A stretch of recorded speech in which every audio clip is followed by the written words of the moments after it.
Bonjour et merci de nous retrouver pour La Foi prise au mot, votre émission de formation et de réflexion. Cette semaine, dans la série des 20 ans de l'émission et à l'occasion de la fête de la musique, nous allons parler de ce qui fait vibrer les célébrations liturgiques, la musique évidemment. Mais nous n'allons pas l'aborder comme un concert ou dans une perspective uniquement historique. Nous allons voir comment, depuis des siècles, elle s'adapte, la musique, elle colore le temps liturgique, avant, Noël, Carême, Pâques, Pentecôte. Chaque temps de l'Église possède sa propre atmosphère, son propre tempérament spirituel que la musique vient souligner et vient magnifier. Ce sera donc l'occasion de réviser notre calendrier liturgique et peut-être de ne pas se tromper quand il s'agit de choisir un chant à la messe. Pour nous guider dans ce voyage sonore, un invité, François Polgar. Bonsoir. Bonsoir. Alors François, vous êtes chef de chœur, vous êtes consultant musical à Côté-Haut et c'est peut-être bien des téléspectateurs vous entendent et ils vous voient en fait en vrai là cette fois-ci, mais ils vous entendent très souvent parce que c'est vous qui faites les voix off, donc voilà, de tous les concerts. Et je suis heureux qu'on fasse cette émission ensemble à l'occasion des 20 ans parce que, on va le dire, ça fait 20 ans qu'on les fait ces émissions ensemble. Je crois bien, oui. Hein, vous êtes voilà, avec J'en ai bien peur. Ça fait toujours avec autant de plaisir une émission musicale presque par an et puis beaucoup d'émissions aussi entre ça. Alors, peut-être pour commencer sur cette question donc, de la musique liturgique, du temps liturgique, vous faites toujours une distinction, François, entre musique sacrée et musique liturgique. Il ne faut pas confondre. Oui, non, il ne faut pas confondre. C'est-à-dire qu'à une époque, enfin jusqu'à une certaine époque, la musique sacrée n'était que liturgique. C'est-à-dire que les compositeurs composaient de la musique sacrée pour les offices, que ce soit les offices religieux, que ce soit les messes, les grandes célébrations. Hein. Et puis, à un moment donné, la musique est passée dans le concert.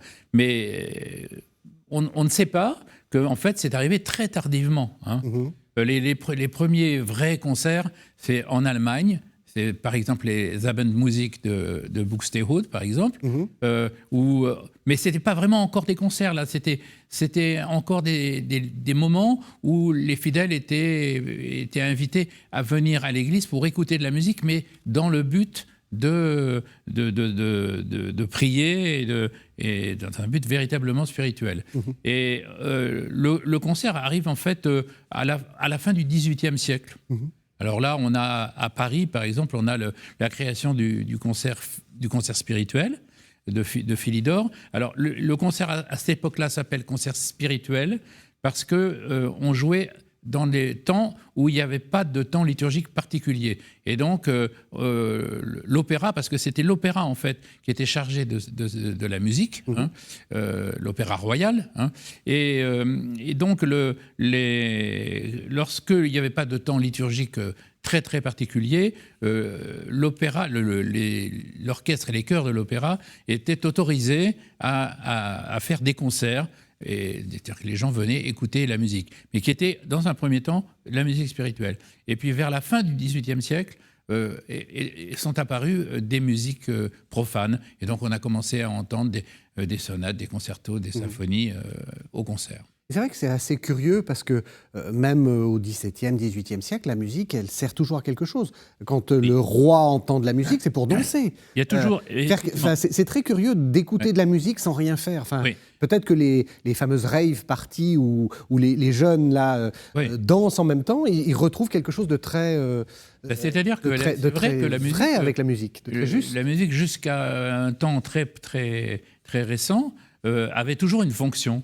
Alors, ou une fonction militaire, par exemple, pourquoi pas, hein, une fonction sociale, une fonction ou religieuse, bien sûr, mais on n'écoutait pas de la musique. Je sais pas, Jean-Sébastien Bach, il n'écoute pas de la musique.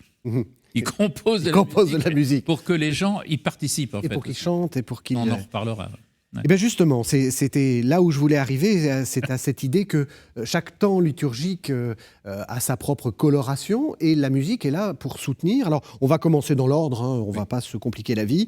Donc, le premier temps, hein, tout le monde le sait, c'est l'Avent. C'est un temps de tension, hein, on sent qu'il y a quelque chose qui va venir, quelque chose d'assez... sombre. Enfin, il y a quelque chose. On attend une lumière. C'est une pédagogie de l'absence, comme on dit très souvent, la pédagogie de l'attente du Messie. Alors, est-ce que la musique réussit à donner cette idée-là? Alors, donc l'exemple qu'on va faire entendre, hein, c'est le Messie de Handel. Et c'est un extrait du Messie de Handel, le début, puisque donc le Messie nous raconte la vie du Christ. Et donc, ça commence avant sa naissance, hein, et on va arriver à un moment donné à la nativité. Mais donc, ça commence par l'avant. Donc, l'évocation de Saint Jean-Baptiste, qui annonce évidemment Et dans un premier temps, l'oratorio commence, commence par un récitatif de ténor. Donc, le récitatif, en fait, c'est une manière de parler en musique. Et vous entendez les cordes qui sont extrêmement calmes et répétitifs, comme un peuple qui marche lentement vers quelque chose, en fait. Et le ténor nous fait entendre un extrait du livre d'Isaïe, hein, en fait, je crois que c'est le chapitre 11, qui demande donc, qui s'adresse au peuple et qui lui dit, voilà, maintenant, tu peux te reposer, tu peux retrouver ton calme, parce que le temps est arrivé et il va se passer quelque chose. C'est tout à fait le temps de l'Avent, le temps où effectivement on est dans le calme. Enfin, le but, c'est de se calmer un peu avant Noël, quoi. Voilà, donc parle à ton Dieu. Et là, on sent tout d'un coup. Says your God. Et là, ça s'anime un petit peu plus.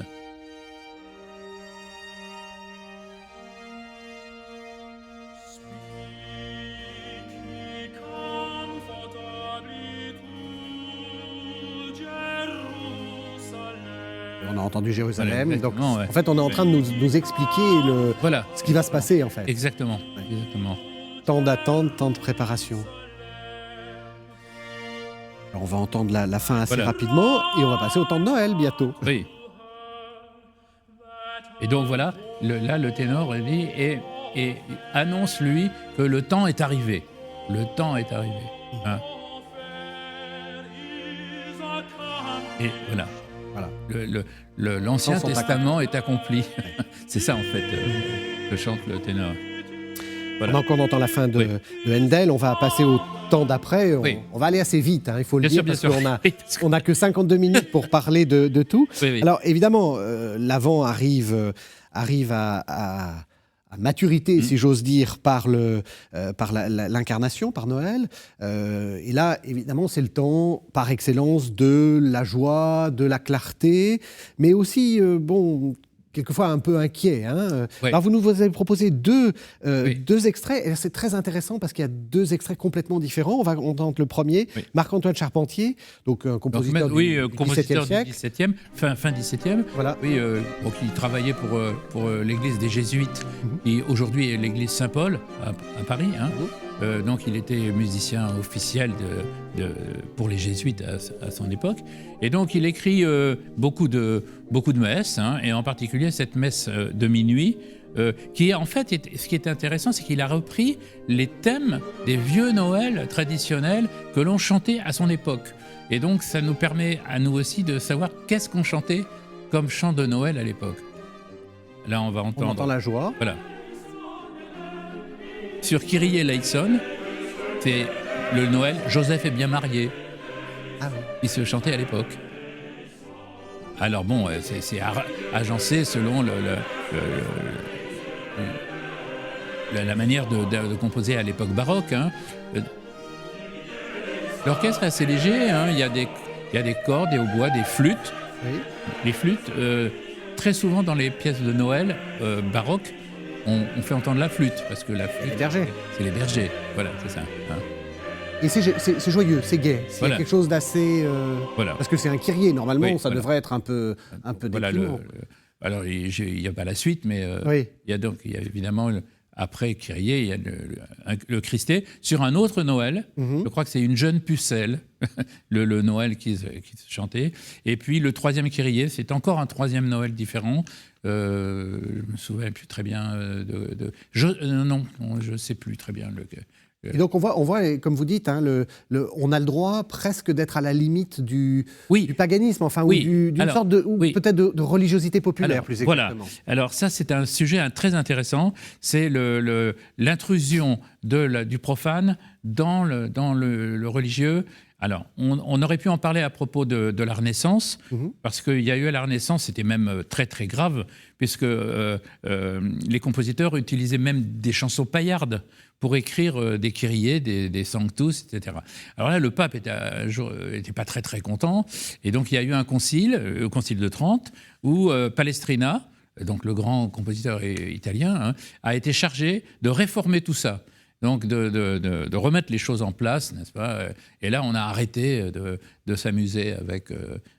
Parce que ça les faisait beaucoup rire, évidemment, de pouvoir faire entendre des chansons grivoises pendant les messes, avec des sous-entendus. C'est intéressant parce que ça dit aussi une certaine forme de liberté par rapport à la messe, par rapport à la liturgie. Enfin, peut-être quelque chose qu'on a un peu oublié, c'est-à-dire la messe, ça prend le tout de la vie, y compris les petites musiques. Vous aimeriez pas diriger du Johnny Hallyday ou je sais pas, du Shakira dans le... Non, ça vous... Je pense pas, non. Mais Charpentier, lui, il utilise quand même des Noëls. Hein. Oui, donc ça va. Voilà. C'est pas pareil, c'est pas tout à fait pareil. Voilà. Alors, deuxième extrait, alors là, très caractéristique de la joie de Noël, c'est la Marche des Rois de Georges Bizet. Georges Bizet. Oui. Donc tout le monde va reconnaître. Oui. Donc c'est le début de la suite, hein, bien sûr. Hein, avec cette fameuse Marche des Rois, de bon matin, j'ai rencontré le train. Oui, voilà, c'est ça.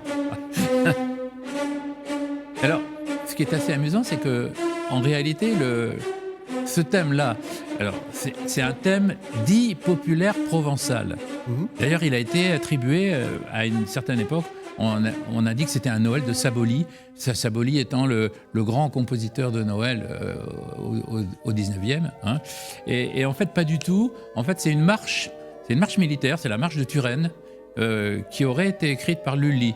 Ah oui. Alors, c'est très intéressant parce que quand vous écoutez la marche de Turenne, en fait, elle est dans le mode majeur, alors que Bizet, lui, et le Noël de bon matin l'ont transposé dans un mode mineur. Donc, et c'est ça qu'on entend là. Peut-être qu'on peut le mettre un peu plus fort.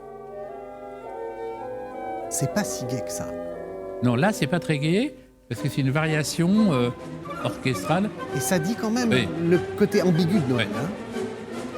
Après, ça s'accélère.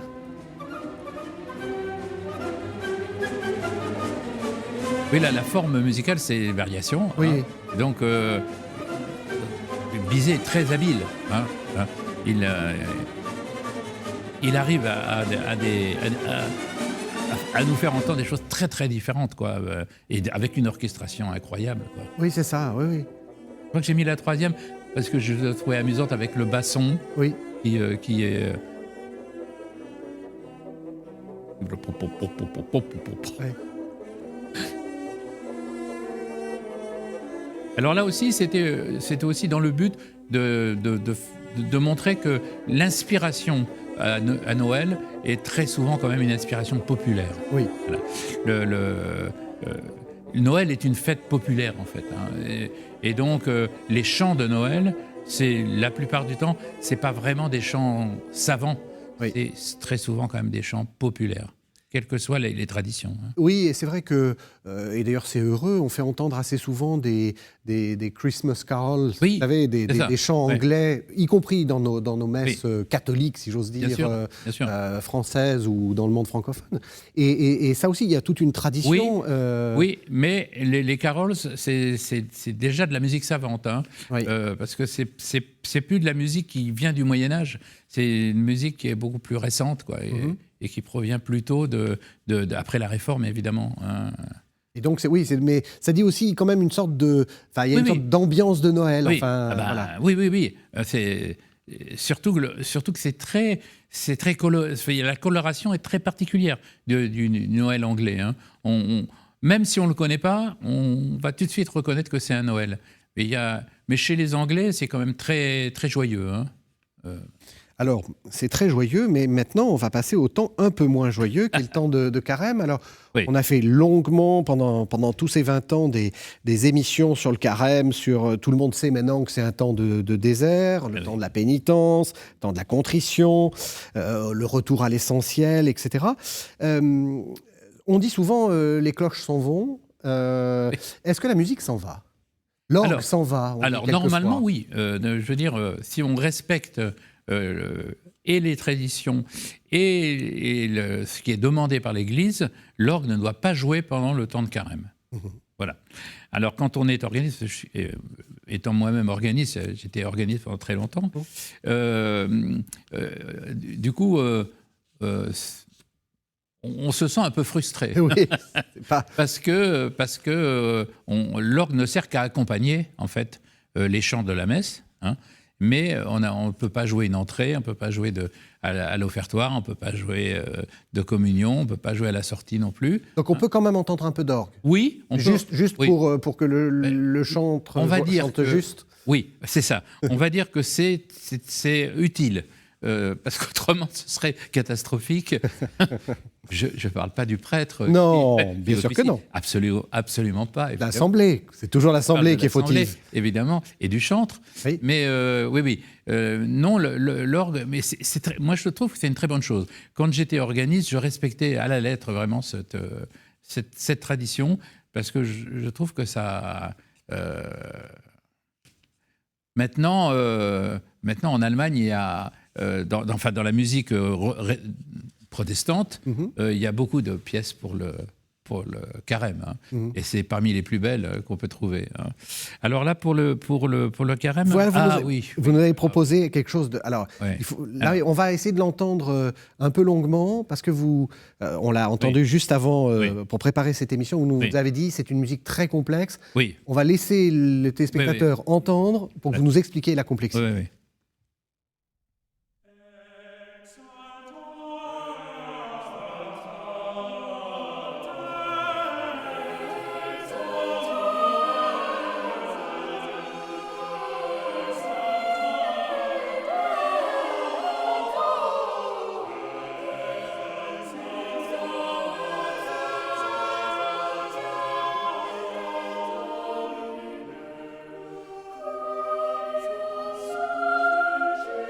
Oui. Pourquoi c'est compliqué ? Alors déjà, il faut dire que c'est une pièce de Roland de Lassus, hein, grand compositeur flamand donc du XVIe siècle. Oui. Hein, Exalta Beauté. Deuxième moitié du XVIe siècle. Hein. Il est né à Mons, qui est en Belgique, je crois. C'est totalement en Belgique. Et c'est pas tout à fait en Flandre. C'est pas en Flandre. C'est en Wallonie actuellement. À l'époque, ça dépendait des Pays-Bas, en fait. Donc, et c'est donc ce qu'on appelle un compositeur polyphoniste. Hein, c'est-à-dire qu'il écrit ses pièces dans un contrepoint extrêmement compliqué. Alors le contrepoint, c'est la manière d'écrire la musique en superposant les phrases musicales, chacune des phrases musicales ayant sa propre individualité et étant indépendante des autres. C'est pas un canon.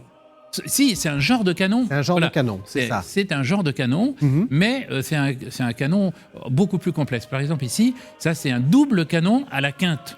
Donc, ça veut dire que... comme ça peut pas dire grand-chose, mais ça veut dire que pour écrire une chose pareille, il faut avoir une oreille absolument exceptionnelle, et puis il faut avoir une imagination complètement débordante, sachant que là, on a 6 voix. C'est-à-dire que chacune des voix est divisée en 2, hein, et on a des sopranos, des mezzos, des altos, des ténors, des barytons, des basses. Il y a 6 voix, chacun des canons étant agencé 2 par 2. Et il faut qu'on puisse quand même comprendre quelque chose. c'est là où c'est quelquefois un petit peu compliqué, parce que comme les phrases sont décalées, souvent les paroles aussi sont décalées, mais le compositeur s'arrange quand même pour qu'on puisse reconnaître le texte. Et souvent les textes, justement, sont très courts, de manière que justement, ce ne soit pas trop difficile au niveau de la compréhension du texte. Hein. Nous sommes bien sur KTO, dans la foi prise au mot, et nous faisons une émission sur la musique sacrée et la musique liturgique. Alors, là, qu'est-ce qu'on entend ? Voilà, la deuxième voix qui rentre ici. 3. Voilà, la troisième voix rentre ici plus bas. Hein. Et à la basse. Oui. Hein. Mais le fin du fin, c'est que tout doit être harmonieux. Hein. Donc il faut s'arranger pour que la conjonction de ces voix, de ces phrases qui sont indépendantes les unes des autres, soit également dans une harmonie. C'est ça, donc c'est pour ça qu'il faut la fameuse imagination débordante. Oui, Pourquoi pour vous c'est symptomatique du carême ? C'est un chant de carême. Oui, hein. moi, je crois que c'est une musique qui pousse à la réflexion, en fait, qui vous introduit dans un monde très, très calme et très de réflexion, en fait, qui vous oblige à considérer véritablement votre personne aussi. Enfin, je veux dire, c'est une musique assez individuelle. Et là parce qu'il faut quand même le dire aux téléspectateurs, cette pièce est Exalta Beauté, qui est une pièce pour le mercredi des cendres. Voilà. Alors, en fait, vous avez triché, puisque le mercredi des cendres, c'est pas le carême, c'est la semaine sainte, et ça tombe bien, puisque c'est... mercredi des cendres, c'est le début. C'est le début. Non, pardon, c'est pas la semaine sainte, c'est avant le carême, pardon. Non, on va y arriver. Et on va y arriver à la semaine sainte. Pardon, j'étais en train de vous tricher, mais différemment. Donc, ça nous permet d'arriver à la semaine sainte. Ouais. Et là, vous nous proposez ici 2 extraits très, très différents, dont un qu'il faut écouter. On va pas du tout parler, parce que ça, c'est le chef-d'œuvre des chefs-d'œuvre. C'est une pièce. Je veux dire, une fois qu'on l'a entendue une première fois, on a envie de la réécouter, C'est en fait un extrait des Leçons de ténèbres de François Couperin, donc qui est un grand compositeur français du XVIIIe. Hein, et François Couperin qui a été organiste à Saint-Gervais. Hein, et donc là, ce sont les lamentations de Jérémie, n'est-ce pas ? Et ce qu'on va entendre, c'est le début de cette 3e leçon de ténèbres, qui est à 2 voix. Et ce qu'on va entendre, c'est assez court, vous allez voir, c'est en fait la lettre Yod, c'est-à-dire la première lettre de hébreu hein, du texte en hébreu. Et François Couperin, à chaque début de verset, il fait entendre un court passage, mais d'une profondeur incroyable. Hein. Et en fait, c'est comme une lettrine, n'est-ce pas ? On serait dans un manuscrit du Moyen-Âge. Hein, on a très souvent une lettrine, on a une lettre. La première lettre, elle est écrite de manière, elle est dessinée, décorée de mille façons. Et là, c'est pareil. Et la première lettre, en fait, il en fait en fait un chef-d'œuvre qu'on va écouter immédiatement.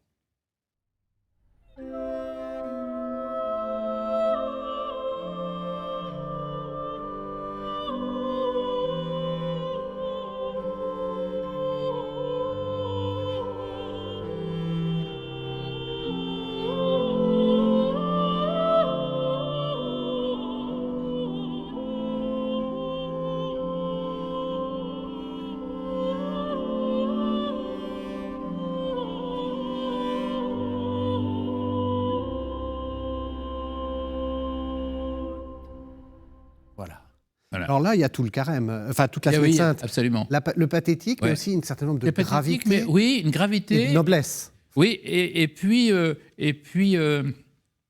comment dirais-je, la volonté du beau aussi. Oui. Hein. Oui.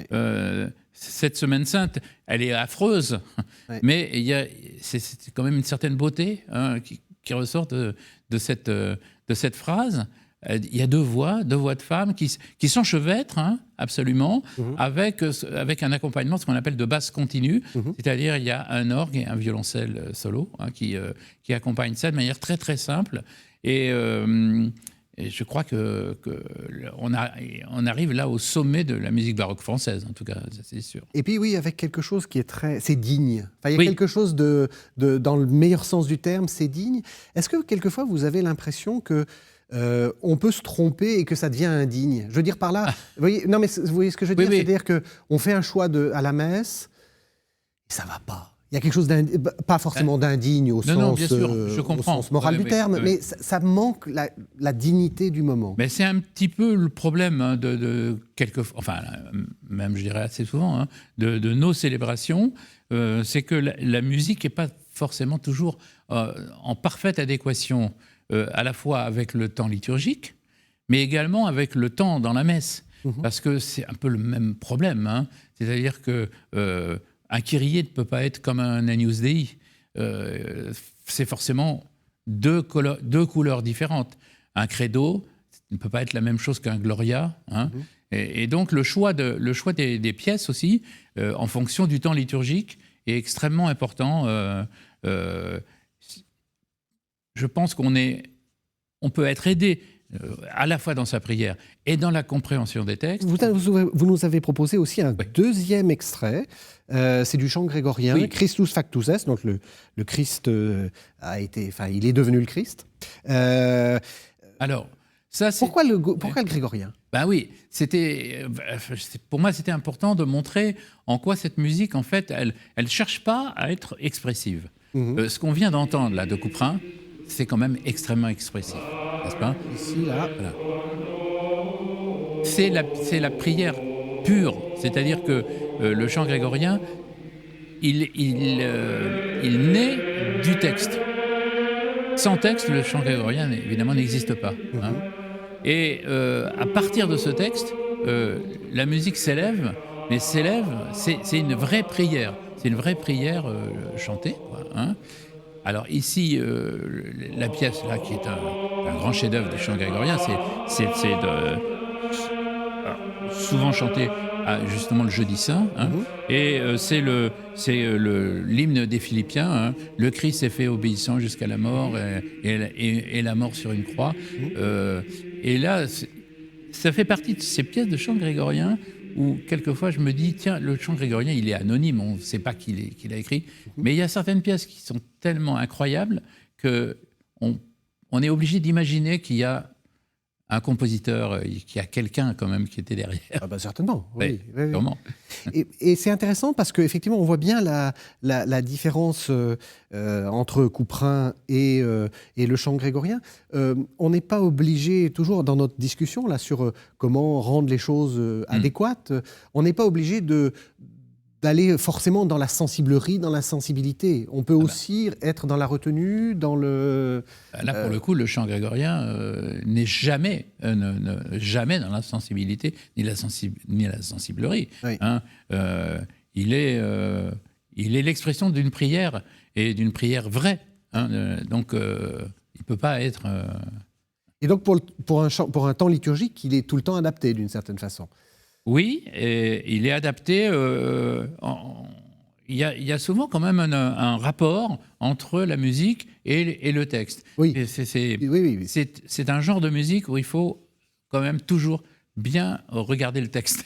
Oui, et puis le faire entendre correctement. Parce que là on n'a pas entendu, mais après l'antienne là qu'on vient d'entendre, il y a un verset. Et le verset dit... et c'est pour cela que Dieu l'a élevé, lui a donné le nom qui est au-dessus de tout le nom. Oui. Et là, la phrase, elle part dans des hauteurs intersidérales absolument extraordinaires. Enfin bon, il faudrait en parler plus longuement à un autre moment. On était dans le carême, on est passé dans la Semaine Sainte avec Couperin et le chant grégorien, et nous allons retrouver la joie, le triomphe, la gratitude, l'exaltation du temps pascal. Et vous nous avez... alors là, c'est un tube. Hein. Là, c'est un tube. Je parlais un peu de Shakira, mais là, c'est presque votre Shakira à vous, François-Paul Gare. Non, mais là, il y avait un choix infini, évidemment, de pièces. Mais j'ai pensé que ça ferait plaisir également aux téléspectateurs de réentendre une fois et bien chanter. Le Messie de Handel. L'Alléluia du Messie de Handel.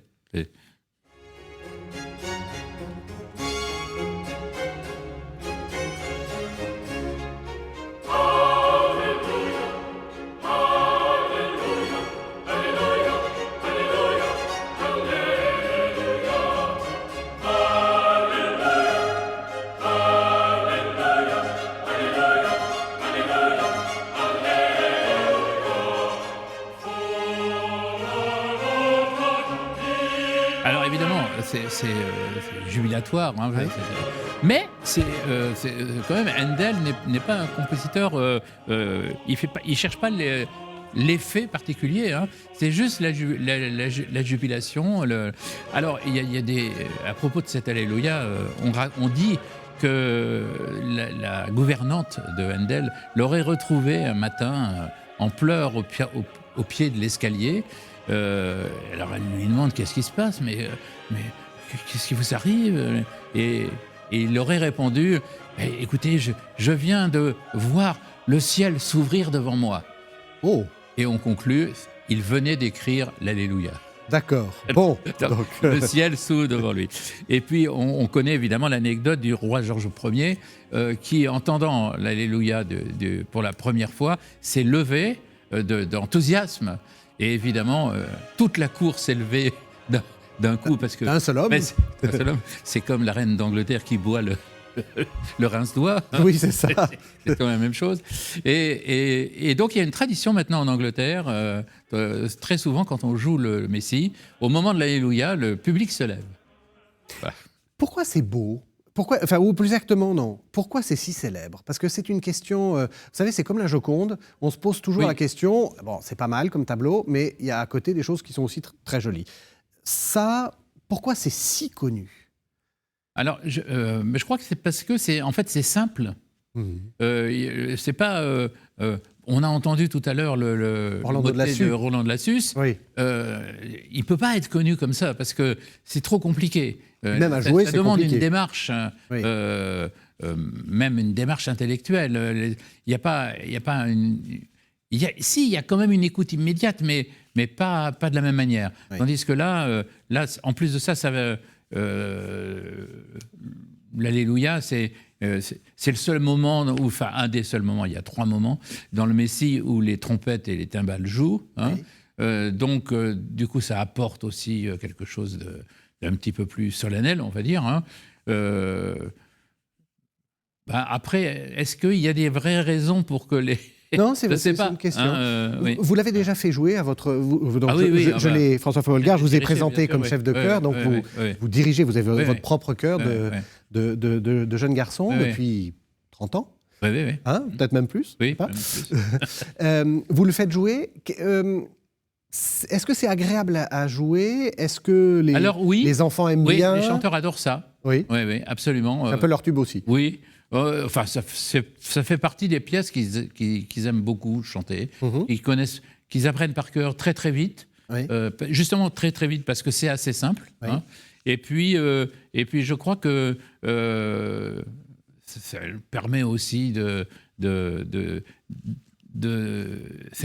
faire sortir le trop-plein d'énergie. D'énergie, c'est ça, exactement. Oui. Parce que souvent dans un concert, vous savez, vous avez des pièces qui sont difficiles, donc qui demandent beaucoup de concentration. Voilà.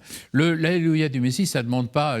ça demande bien sûr une concentration, mais ça ne demande pas une concentration tout à fait exceptionnelle. Et surtout, ça permet de véritablement exprimer une énergie, de très très forte énergie. Est-ce que vous seriez en train de nous dire que c'est de la musique facile ?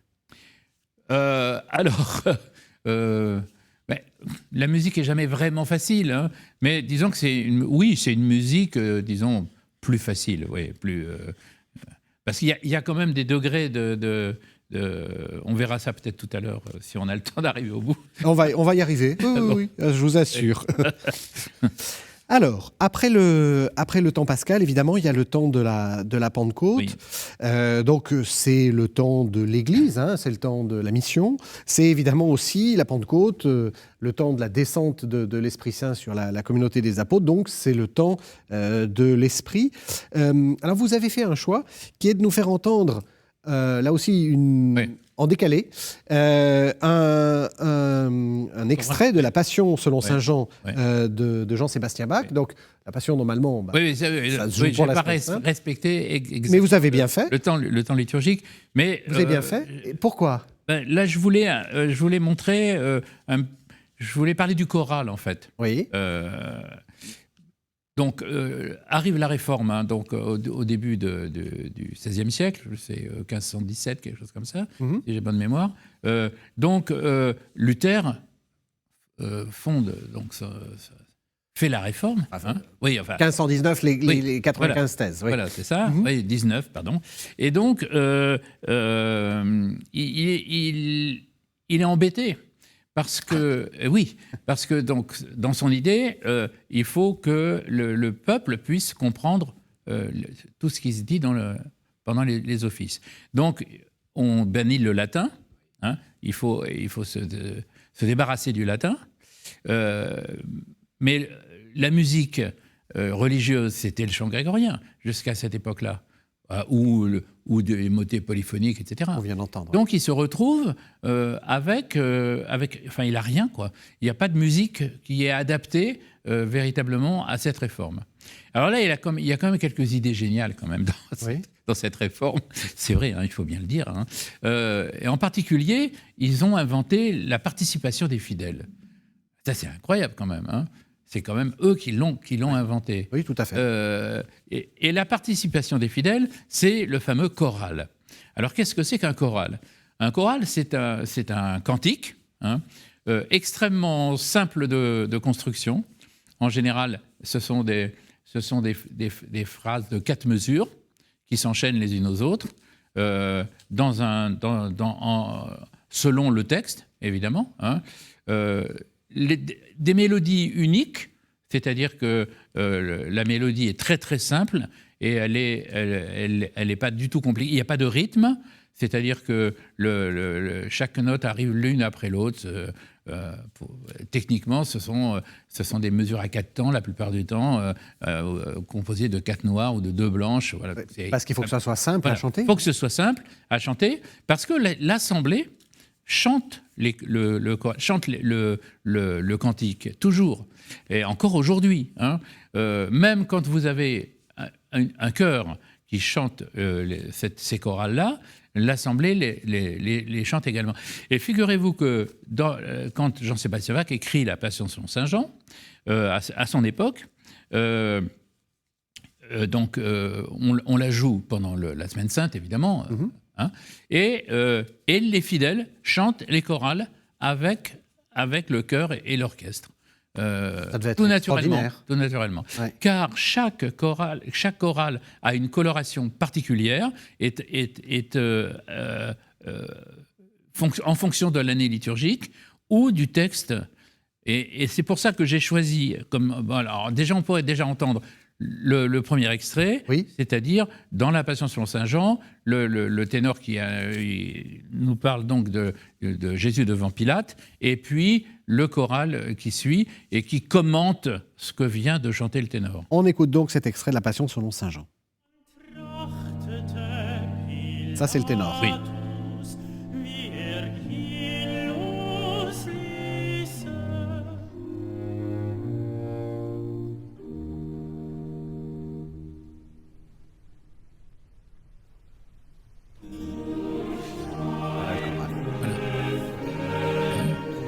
Yac, tac, tac, tac, 4 mesures.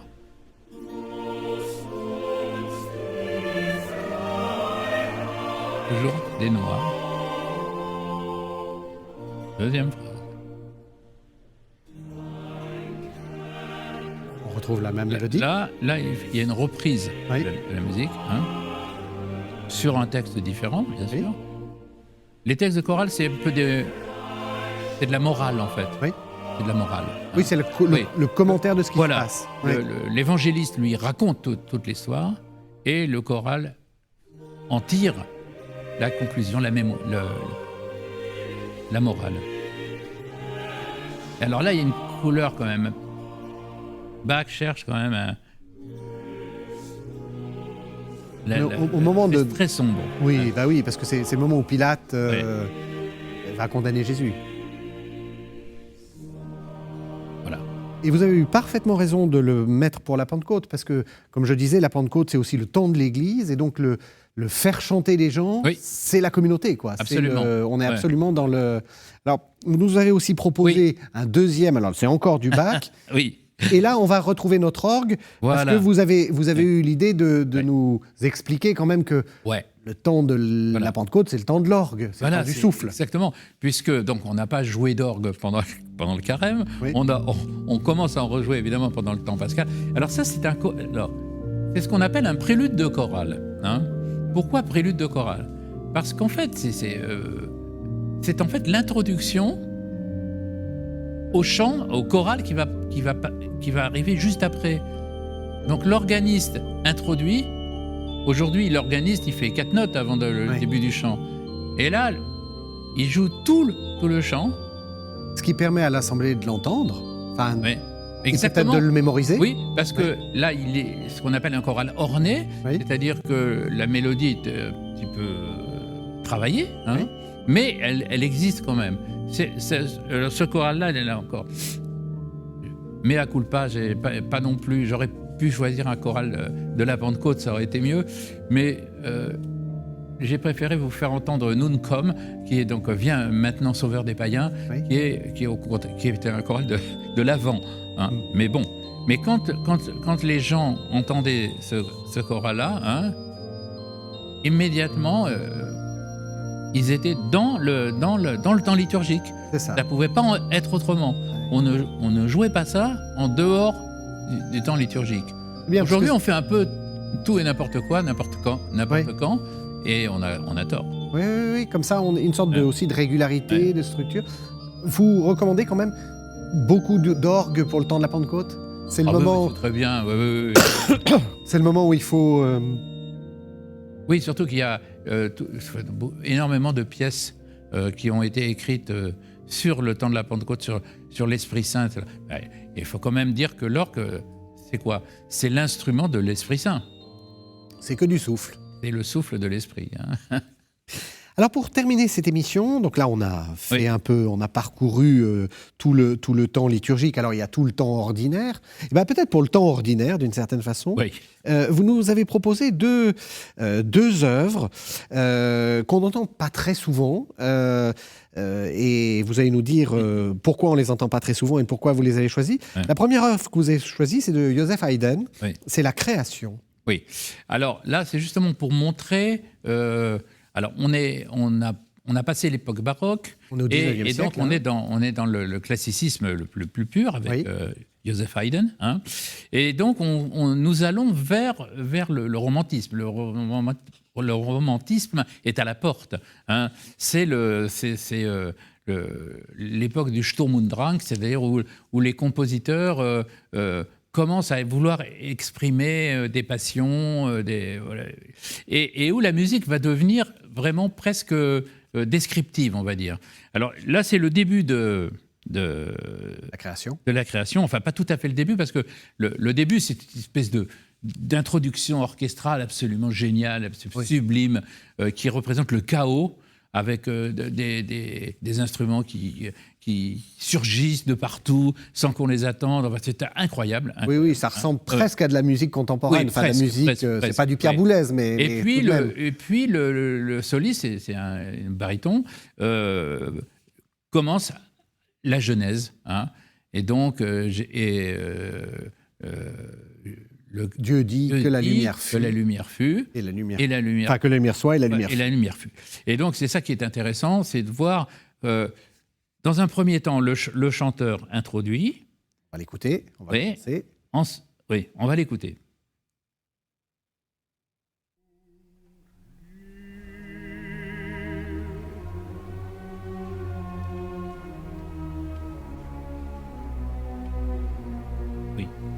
Donc, il nous avait fait entendre le chaos juste avant. Et là, maintenant, il nous fait entendre, en fait, le vide interstellaire. C'est-à-dire, on est dans le noir le plus complet.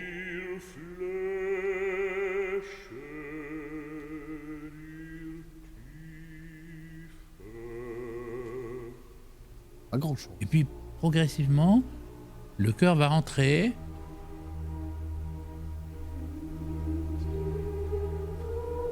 Et très discrètement, c'est-à-dire qu'on sent qu'il va se passer quelque chose. Oui. Début de la lumière, c'est l'aube. Oui, exactement. C'est quelque chose qu'on perçoit au loin.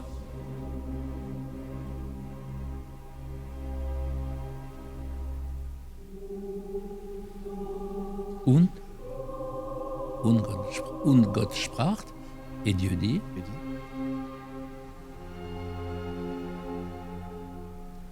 C'est vraiment de la musique expressive. On essaie de vous... Que la lumière soit. C'est presque du cinéma. Ah, c'est de la musique de film. Oui.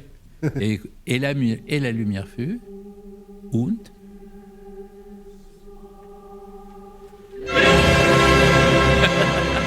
C'est de la musique de film. C'est de la musique de film. Alors là, c'est le Big Bang. Voilà. L'explosion de partout dans le... Et puis vous nous avez proposé un dernier extrait, peut-être pour nous inviter à sortir un peu de nos zones de confort, voilà, y compris dans la liturgie. C'est un compositeur contemporain, je crois qu'il n'est pas mort. Ah si, il est mort. Malheureusement, il est mort depuis pas très longtemps, mais oui. Ligeti. Oui, c'est György Ligeti. Donc c'est un compositeur hongrois. Alors, il faut savoir, on va entendre le début d'une pièce incroyable qui s'appelle Lux Aeterna. Oui. Donc, Lux Aeterna, c'est un extrait du Requiem. Oui. Que la lumière éternelle les illumine. Brille sur eux. Oui. C'est ça. Et en fait, il a été extrêmement choqué par la révolution de 1956. Vous savez, quand les chars russes sont entrés dans Budapest. C'est ça. Et il a dû d'ailleurs s'exiler à ce moment-là. Il est parti, je crois, aux États-Unis. Et 10 ans plus tard, donc je crois que c'est en 1966, il a voulu exprimer un petit peu ses sentiments. De requiem pour voilà, c'est pays. Ça. Voilà, exactement. Et pour le dirigeant Imre Nagy, qui était une sorte de libérateur, mais voilà, malheureusement, ça s'est très mal terminé. On écoute. Et oui.